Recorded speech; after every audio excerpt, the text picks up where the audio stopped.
فأعوذ بالله من الشيطان الرجيم. بسم الله الرحمن الرحيم.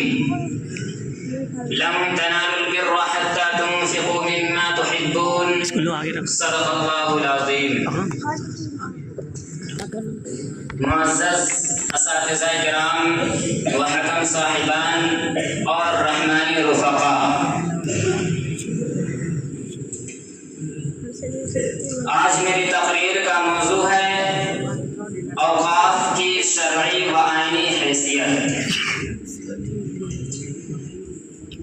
وقف شریعت میں کہتے ہیں کسی عاقل بالغ شخص کا اپنی مملوکہ شے کو اپنی ملکیت سے نکال کر اللہ کی ملکیت میں دے دینا اور اس کی منفعت کو ہمیشہ کے لیے رضائے الہی کی نیت سے کسی کار خیر کے لیے اس طرح محفوظ کر دینا کہ اصل شے محفوظ رہے اور اس سے حاصل ہونے والی منفعت متعینہ مصارف پر صرف ہوتی رہے، یہ وقف ہے۔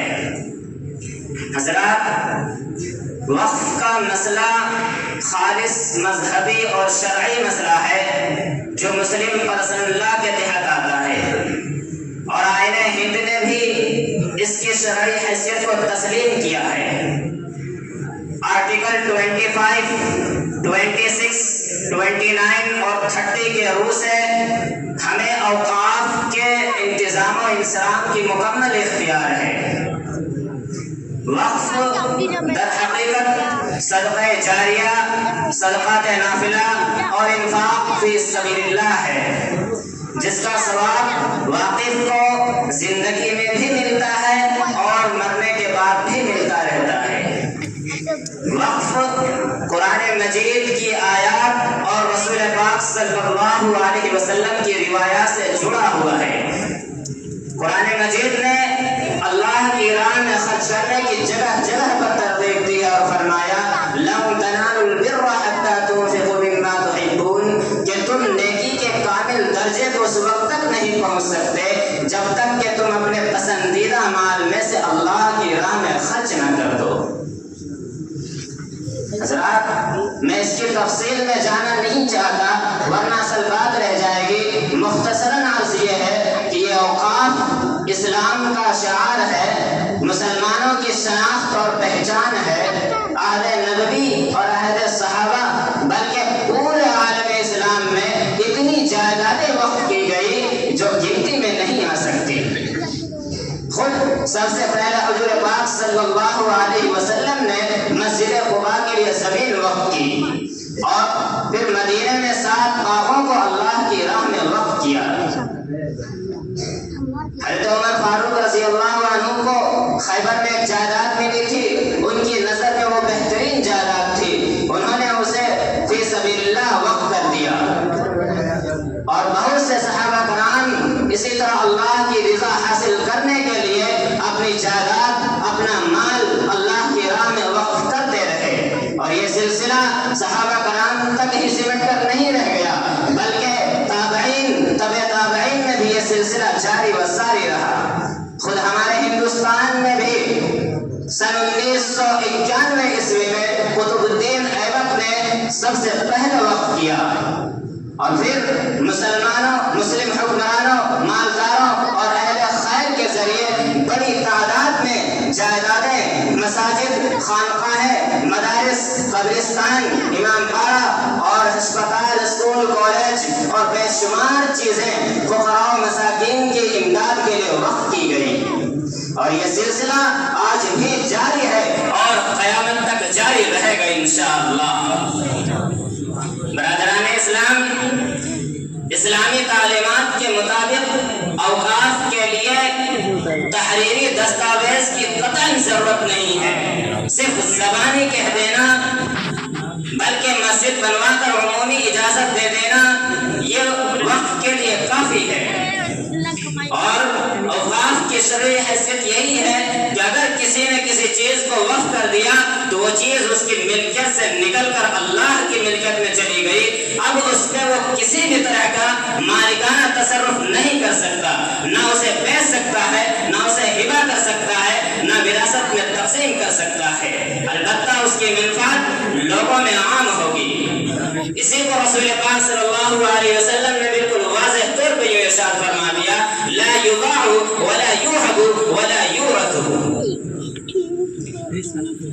اوقاف کی شرعی حیثیت کے ساتھ ساتھ آئینی حیثیت کی جھلک بھی آپ دیکھ چکے ہیں۔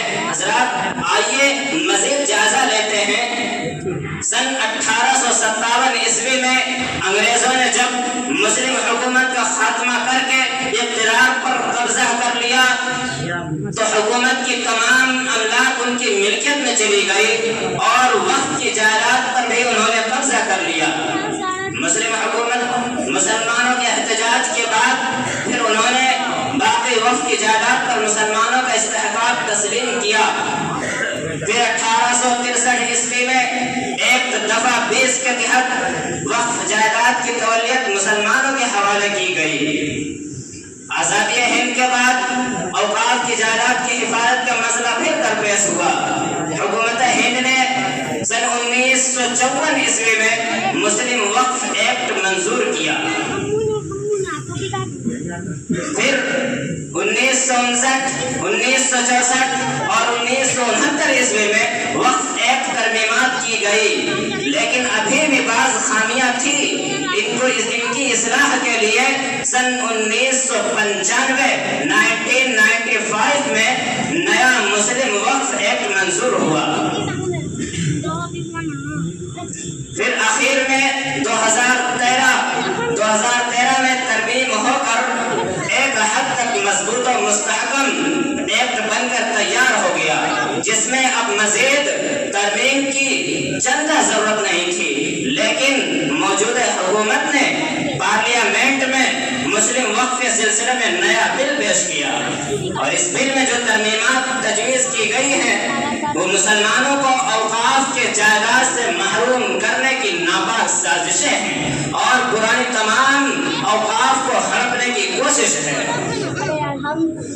مجوزہ ترمیمی بل 2024 کی دفعہ 1 میں یہ تجویز رکھی گئی ہے کہ وقف ایکٹ 1995 جو ایک مختصر سے نام تھا، اب اسے بدل کر یونیفائڈ وقف management empowerment efficiency and development رکھا گیا ہے۔ اس بل کے نام کو لمبا کرنے کا ایک ہی مقصد ہے کہ لوگوں کے ذہن و دماغ سے وقف کو اوجھل اور بے اثر کر دیا جائے۔ ایک نئی دفاتر اسی کے تحت ضلع کلکٹر کو سارے اختیار دیے جانے کی تجویز ہے کہ وہ کسی بھی وقف جائیداد کی نوعیت بدل کر حکم نامہ جاری کر سکتا ہے کہ یہ سرکاری جائیداد ہے۔ اس تجویز سے وقف کی املاک سرکاری تحویل میں چلی جائے گی۔ مجوزہ بل میں واقف یعنی وقف کرنے والے شخص کا کم از کم 5 سال قبل سے مسلمان ہونا لازم کیا گیا ہے۔ میرے بھائیوں، یہ تجویز صرف وقف ہی کے خلاف نہیں بلکہ اخلاقیات اور دستور ہند کے بھی منافی ہے۔ مجوزہ وقف ایکٹ دفعہ 104 کے تحت اور اسلامی شریعت کے مطابق بھی جو شخص مسلمان نہیں ہے وہ بھی مسلم وقف میں حصہ لے سکتا ہے، یعنی غیر مسلم بھی وقف کر سکتا ہے، لیکن اس نئے مجوزہ ترمیمی بل 2024 میں اس کو بھی ختم کرنے کی تجویز ہے۔ سامعین کرام، شریعت نے پورا نظام وقف مسلمانوں کو دیا ہے۔ اس کی ضرورت و اہمیت، اس کی نفع بخشی اور انتظام و انصرام کا جامع طریقہ کار عطا کیا ہے۔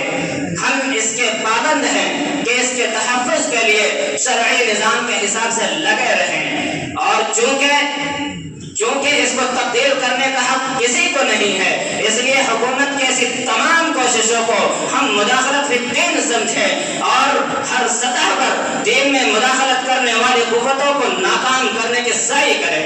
دعا کریں کہ اللہ تعالیٰ ایسی تمام باطل سازشوں کو ناکام کر دے۔ آمین۔